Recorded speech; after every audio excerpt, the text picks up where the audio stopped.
मनात लज्जा उत्पन्न होईल असं कृत्य केलेलं कृत्य म्हणजे विनयभंग. आता ती लज्जा ही कुठल्याही प्रकाराने होऊ शकते. तुमच्या शारीरिक म्हणजे शारीरिक लैंगिक हालचाली असतील, चुकीच्या शारीरिक हालचाली तुम्ही वेडेवाकडे हावभाव करत असाल तर त्या समोरच्या स्त्रीला लज्जा उत्पन्न होऊ शकते.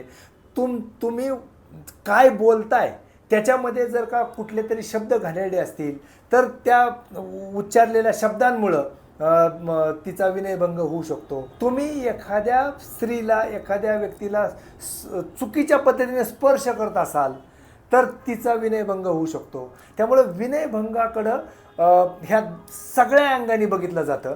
एक तुमचं बोलणं, तुमच्या शारीरिक हालचाली, तुम्ही एखाद्याला केलेला स्पर्श किंवा तुमचं त्या व्यक्तीकडे बघून केलेले हावभाव, ह्या सगळ्यामुळं आपल्या ह्या वागण्यामुळं जर आपल्या लक्षात आलं की समोरच्याचा विनयभंग होऊ शकतो तर समोरचा व्यक्ती विनयभंगाची तक्रार दाखल करू शकतो.